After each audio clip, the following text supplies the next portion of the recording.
নমস্কাৰ মই নিপিল আজি আপোনালোকক সাইনবোৰ্ডৰ ফুল গাইড দেখাম মই অয়েল পেস্টেল কৰিম সাইনবোৰ্ডত কলা বেকগ্ৰাউণ্ড মৰা আছে বগা লিখিম এটো ধাগা লৈছো তো ৰোলিংৰ কাৰণে আৰু পাছতে মই ব্ৰাছ লম ব্ৰাছটো আপোনাৰ 12 নাম্বাৰটো লৈছো ফ্লেট ব্ৰাছ তো আপোনাৰ ফিনিশিংৰ কাৰণে সৰু ব্ৰাছ এটা ল'ব লাগিব তো সাইনবোৰ্ডত কি হয় ৰদে বৰষুণে থাকে অয়েল পেইন্টিংে ঠিক আছে এক্ৰাইলিকটো গুচি যাব পাৰে আৰু এক্ৰাইলিকটো সাইনবোৰ্ডৰ কাৰণে উপযুক্ত নহয় তো বাৰ্নিশ নালাগে তো বাৰ্নিশ তো কলা হয় বেকগ্ৰাউণ্ডৰ ভুল হলে দৰকাৰ হ'ব পাৰে তো গতিকে থিনাৰটো লম মই ব্ৰাছ ধুবৰ কাৰণে ব্ৰাছ কোমল কৰিবৰ কাৰণে প্ৰয়োজন হ'ব আৰু লৈছো এটা লেটেৰা কাপোৰ ব্ৰাছ মুছিবৰ কাৰণে হাত মুছিবৰ কাৰণে তাৰ পিছতে এতিয়া আৰু কিবা লাগিব নেকি চাই লওঁ আৰু কিবা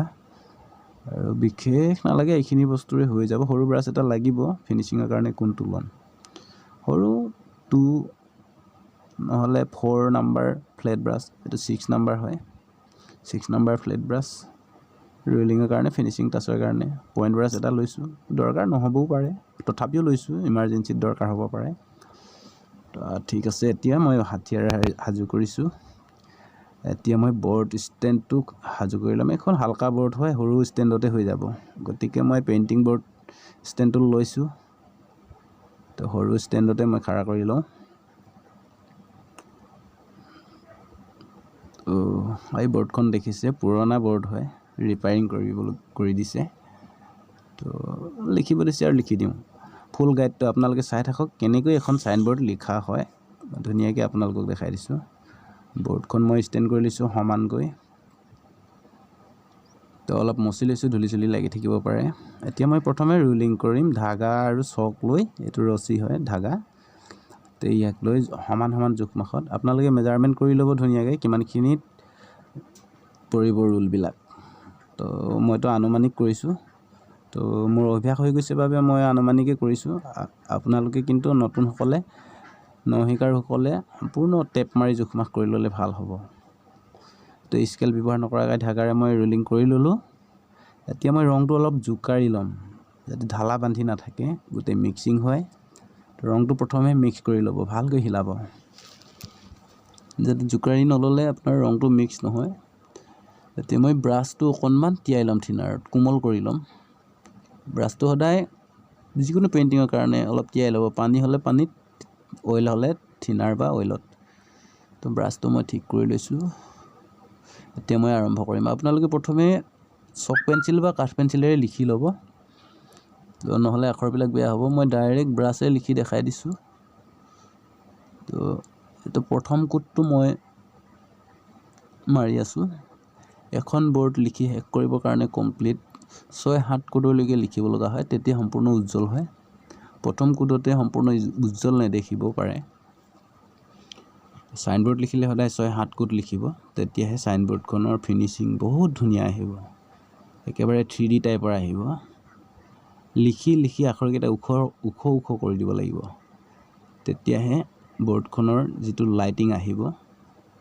আপোনাৰ ভাবিব নোৱাৰি তে লাহে মই লিখি আছো এটাকে এনেকৈ প্ৰথম লম্ব আকৃতিৰ আখৰটো টানিব তাৰ পাছত ইটো আখৰৰ ওচৰৰ পৰা ঘূৰাব যাতে ইটো আখৰৰ লগত না লাগে হিফালৰ পৰা টানিব লাগে মাত্ৰা আৰু লম্ব আকৃতিৰ ৰেখা এইকিটা আপোনাৰ পোন হলেই আখৰ ভাল হ'বই এতিয়া মই মাত্ৰাটো দিছো মাত্ৰাটো অলপ পকাই দিয়া ষ্টাইলত দিছো এনে পদ্ধতিৰে যদি আপোনালোকে আখৰ লিখে এইটো মাত্ৰা ব্যৱহাৰ কৰিলে আখৰবিলাক দেখিবলৈ ধুনিয়া হয় আৰু দিবলৈ সহজ হয় মই কোনো কাঠ পেন্সিল বা চক পেন্সিলেৰে আখৰকেইটা লিখি লোৱা নাই ডাইৰেক্ট ব্ৰাছে লিখি আছো আপোনালোকে এটো ভুল নকৰিব নতুনতে এটো কৰিলে কি হয় আপোনালোকৰ ভৱিষ্যতে ভুল হোৱা চান্স থাকে মই বহুত লিখিছো আগত প্ৰেক্টিকেল মই বহুত কৰিছো গতিকে মোৰ